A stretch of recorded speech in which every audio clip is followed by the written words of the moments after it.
하나님의 말씀 봅니다. 여호수아 제6장.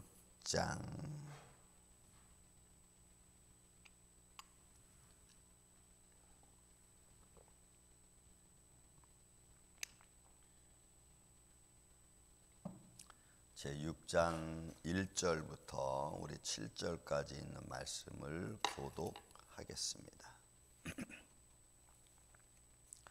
6장 1절. 이스라엘 자손들로 말미암아 여리고는 굳게 닫혔고 출입하는 자가 없더라.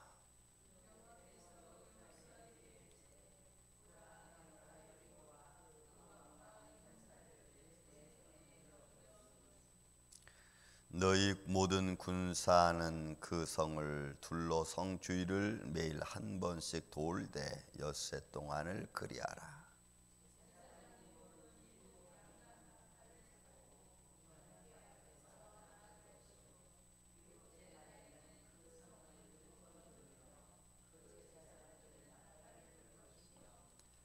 제사장들이 양각 낫발을 길게 불어 그 낫발 소리가 너희에게 들릴 때에는 백성을 다 큰 소리로 외쳐 부를 것이라. 그리하면 그 성벽이 무너져 내리리니 백성은 각기 앞으로 올라갈지니라 하시매.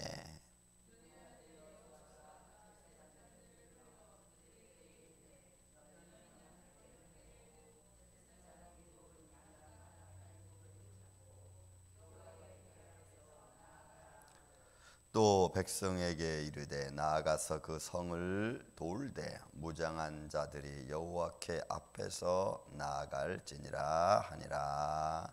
아멘. 자, 여리고 전쟁, 이제 전쟁의 시작입니다. 우리가 듀몬트에 왔고 듀몬트에서 우리는 영적 전쟁을 벌려야 되고 여기서 승리해야 될 줄로 믿습니다. 우리의 삶에는 어떤 일들이 우리는 놓일지 아무것도 모르지만 그 모든 일을 주장하시는 하나님 앞에 믿음으로 우리가 나아간 그 외에는 없습니다. 자, 정복전쟁. 여러분, 여리고성은 역사적으로 보면은 그냥 그 당시로서는 뭐 작은 성도 아니고 큰 성도 아닙니다. 그냥 보통에 이르는 성이고 크기는 뭐 지금으로 따지면 8에어커라고 봅니다. 그러니까 뭐 그렇게 큰 성은 아니. 안에 거하는 성은 한 300~400명 이상. 뭐 8에어커니까 평수로 따지면 한 7,000평 뭐 정도. 그렇게 큰 성은 아니죠. 우리가 생각하는 요즘 달에 큰 뭐 이런 성은 아닙니다. 그렇지만 이 성은 이중벽으로 되어 있고 그리고 견고하게 서 있습니다. 외벽은 약간 비탈진 이런 모습으로 되어 있어 가지고 높이가 한 8m. 올라가기 힘든, 이제 벽 타고 성에 들어간다는 것은 불가능한. 그리고 여리고성은 가나안 지역의 중부지방에 거합니다. 사해가 이렇게 쭉 길게 늘어져 있으면 그 사해 맨 그 북단 쪽 그러니까 서북 쪽으로 해서 이렇게 약간 올라가 있는 그 동네고, 요단강에서는 여리고선 요단강이 내려 보일 정도로. 글쎄요, 거리는 얼마인지 정확히는 잘 모르겠습니다만 아무튼 그렇게 먼 길은 아닙니다. 그래서 종려나무 성읍이라고 할 만큼, 종려나무 도시라고 할 만큼 종려나무가 많고 향기가 좋죠. 종려나무. 그래서 향기의 도시라고도 할 정도입니다. 여리고성. 자, 근데 그 여리고성이 이제 이스라엘 자손들 때문에 굳게 닫혔습니다. 그러니까 출입하는 자가 없다고 하는 것은 몇 가지 의미가 갖고 있겠죠. 완벽한 준비, 전투 준비를 한다는 의미도 되겠고, 이제 이 이스라엘 백성들이 들어오지 못할 만큼 철저하게 장갑다라고 하는 의미도 되겠죠. 아무튼 여리고성은 이스라엘 백성들 때문에 지금 긴장하고 있고 사람이 들어갔다 나갔다 못할 만큼 그냥 빗장을 걸어 잠갔습니다. 그리고 역사적으로 보면은 몸에 거두는 시기였으니까 그 고고학 자료에 보니까 항아리 안에 미리 있었던 것으로 짐작이 됩니다. 아니, 짐작이 아니라 고고학적으로 발견이 됐습니다. 그러니까 성이 무너져 내리는 그 성을 발굴을 해서 보니까 그 이 항아리 안에 밀이 있는 것도 발견이 됐으니까 그냥 조금 먹을 양식이 그 당시에 있었던 걸 우리가 알 수가 있죠. 자, 여호와께서 여호수아에게 이르시되 보라 내가 여리고와 그 왕과 용사들을 내 손에 넘겨 주었으니. 이 나탄이라고 하는 넘겨주다, 나탄이라고 하는 것은 여러 가지 의미가 많습니다.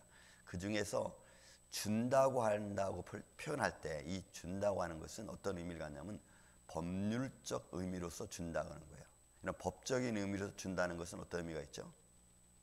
반드시라는 의미가 좀 들어갈 수 있죠. 왜? 법적인 의미에서 넘겨주는 거니까, 하나님이 넘겨준다고 할 때 그 법적인 의미로 보니까 완벽하게, 정확하게, 반드시 이런 의미를 담고 있는 거예요. 하나님이 그렇게 나다하니까 넘겨준다는 의미를 할 때. 그러니까 이스라엘 백성들은 이거는 반드시 받는 거예요. 그냥 여유가 없어요. 그냥 하나님이 주고 그들은 받고, 그런 의미를 가지고 있을 정도니까 하나님께서 이스라엘 백성들에게 확신시켜주는 말씀의 의미를 담고 있는 겁니다. 그래서 여러분, 하나님은 우리에게 약속하셨고 그 약속은 반드시 이루어지는 줄로 믿습니다.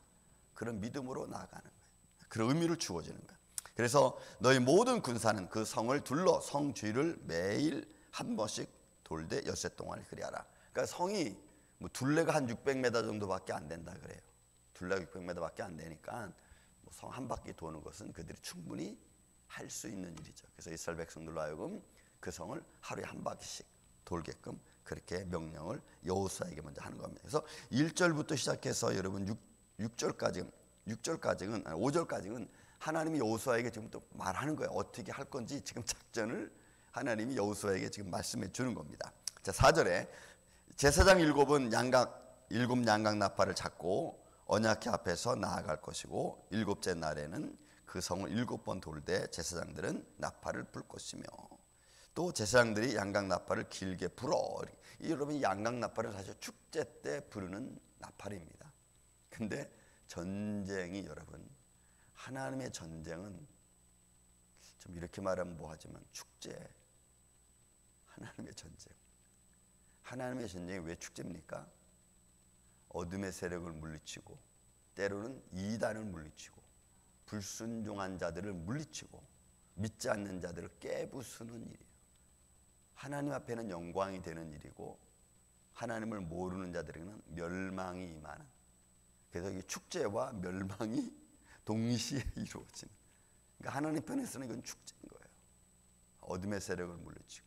그래서 여러분, 우리 믿음의 사람들이 항상 나가서 영적 전쟁은 축제인 줄로 믿습니다. 축제의 마음으로 우리가 왜 가는 거예요. 그래서 양각 나팔을 불고, 그리고 7번 마지막 날 돌아가겠다 말씀을 했습니다. 그리고 마지막 날 어떻게 하냐면 5절에 보니까 양각 나팔을 길게 부르는 거예요. 축제 때가 이제 막 달아오르는 거죠. 그래서 백성들에게 축제를 알리는 아주 길게 울려 퍼지게 하는 거예요. 그 나팔 소리가 너에게 들릴 때에는, 길게 불어 들릴 때에는 백성이 해야 될 일이 있습니다. 백성은 다 큰 소리로 외쳐 부를 것이라. 이 외쳐 부르다라고 하는 루아라고 하는 단어는 귀가 먹을 정도로 소리를 질러대는 거예요. 그러니까 막 귀가 먹을 정도로, 듣는 사람이 귀가 먹을 정도로 소리를 불러대는 거예요. 이거는 또 뭘 말하느냐, 여러분, 상대방의 귀가 먹을 정도로 소리를 질러댄다는 얘기는 전심을 다해서. 그러니까 하나님은 말씀하셨고 그 말씀을 지키는 우리들은 어떻게 되느냐? 전심을 다해서요. 그것이 쉬운 일이든 때로는 어려운 일이든. 그래서 우리가 주님께 주의 일을 한다, 주의 봉사를 한다 할 때는 여러분, 우리가 최선을 다해서 하는 거예요. 최선을 다해서. 그러니까 상대방 귀가 먹을 정도로 소리를 질러대요. 그러면 어떻게 되느냐? 그리하면 그 성벽이 무너져 내리리니요. 무너지다 일라. 이건 주저앉다는 얘기예요. 일라, 주저앉아. 으악! 소리 지르면 상대방이 귀 먹을 정도로 소리를 질러대면, 여러분, 그 인원이 몇 명이라고요? 장정만 60만 명이에요. 소리가 어마어마하게 진짜. 가나안이 울려 퍼질지도 모르겠어요. 그 소리를, 상대방의 귀가 터질 정도로 울려 퍼져. 소리를 질러대니까. 그러면은 그 견고한 성, 이중으로 되어져 있고, 그죠? 완전히 무장한 군사들과 백성들이 소리 질러대서 그 안에 여리고성을 완전히 그냥 쑥대 밭처럼 주저앉는다는 거예요. 그래서 역사적으로 보면은 그런 흙더미로 만들어진 성이지만 이게 그냥 지진이 나서 주저앉았다고 그렇게 표현되어 있어. 성서 고고학적으로 말하면. 그러면 지진이 나서 주저앉고 성벽이 무너질 정도라면 여러분, 물론 하나님이 하셨지만 그 소리의 울림도 어마어마했을 거예요. 그죠? 어마어마했을 거예요. 주저앉아 버려요. 그러니까 귀가 터지도록 소리 질러대고 하나님이 역사하시고 땅이 막 흔들리니까 와 소리 지르면 땅이 막 흔들려. 그러니까 성벽이 그냥 무너져 내리는 거예요. 주저앉아 버리는. 그렇게 된다라고 이제 하나님이 여호수아에게 말씀을 하시는 거예요. 말씀하시는. 그러니까 여호수아가 눈의 아들 여호수아가 제사장들을 불러 그들에게 이르되 너희는 언약궤를 메고. 여러분 원래 언약궤는 고앗 자손들이 메야 되는 건데 지금은 이제 제사장들이 메게 됐습니다. 그리고 여호와의 궤 앞에서 나아가라. 또 백성이 이르되, 이 백성이 지도자들에게 이르는 거죠. 나아가서 그 성읍을 돌되 무장한 자들이 여호와께 앞에서 나아갈지니라. 여러분이 도는 것도 이제는 방법이 있는 거죠. 맨 앞에는 무장한 군사들이 나가고 그 다음에 양강나팔 부른 제사장들, 그 뒤에는 언약궤, 그 다음에 그 뒤로는 백성들이 따라갑니다. 그래서 그렇게 도는 거예요. 그러니까 앞에서 무장한 군사들이 위협을 보여주고 양강나팔이 울고 하나님의 법궤. 그러니까 이거는 이제부터는 하나님의 전쟁이죠. 여러분, 그래서 우리 인생은 제가 말씀드렸죠 한번. 우리 인생은 내가 살아가면서 내가 이 땅에 어머니 배로부터 나와서 지금까지 그리고 앞으로 주님 부르시는 그날까지 인생을 살아가면서 사실 내가 사는 거지만 내가 사는 것 전에 하나님이 나로 하여금 살게끔 해주시는 줄로 믿습니다. 그 하나님의 역사하심이죠. 그래서 우리의 인생의 전쟁은 영적인 전쟁이든 육신의 일이든 이거는 전쟁은 하나님이 날 도와주셔야지 내가 평탄하게 갈 수 있는 거예요. 하나님의 도움 없이 내 힘으로, 내 능력으로, 내 자랑으로, 내 지혜로 살아가려고 하면은 여러분 그 미로 빠져나오는 것처럼 여기 걸리고 저기 걸리고 막 걸린다고. 그래서 우리는 하나님의 손길 가운데서 우리가 믿음으로 잘 빠져나갈 수 있도록 하나님의 도움을 따라 우리가 가야 되는 거예요. 그게 우리에게서는 정말로 중요한 일이죠. 자, 백성들이 그렇게 나아가는 거예요. 그래서 이제 전쟁의 시작이죠. 이런 우리가 태어나면서부터 지금까지 오면서 오늘 하루도 또 어떤 전쟁이 우리 앞에 놓일지 우리는 알 수 없어요. 그렇지만 말씀에 중심을 두고 그 중심된 말씀을 마음속에 새기고 그 말씀의 능력을 따라서 우리가 외치고, 왜? 상대방이 주저앉을 만큼 귀먹도록 그냥 믿음의 담대함으로 외치는 거죠. 믿음의 담대함. 그래서 우리의 삶이 항상 예수 그리스도 이름으로 여러분 승리하는 이런 복된 날 되시기를 저는 주의 이름으로 축원을 드립니다. 사랑과 은혜가 많으신 아버지 하나님 감사합니다. 오늘도 우리가 믿음 안에서 견고하게 하여 주시옵소서. 우리가 믿음의 용기를 가지고 주님이 인도해 주심을 따라서 우리가 외치되 어둠의 세력에 예수의 이름으로 물러가고 주의 권능의 손길로 이루어지는 그날까지 믿음의 용기를 가지고 외칠 수 있는 주의 백성들 되게 하여 주시옵소서. 세상의 사건과 문제를 놓고 우리가 두려움과 근심된 마음으로 나아가는 것이 아니라 오늘도 이스라엘 백성들을 향하여 또한 주님이 가르쳐주고 또 인도하시는 것처럼 오늘도 그런 믿음으로 나아갈 수 있도록 주님 우리를 붙잡아 주시고 역사하여 주시옵소서.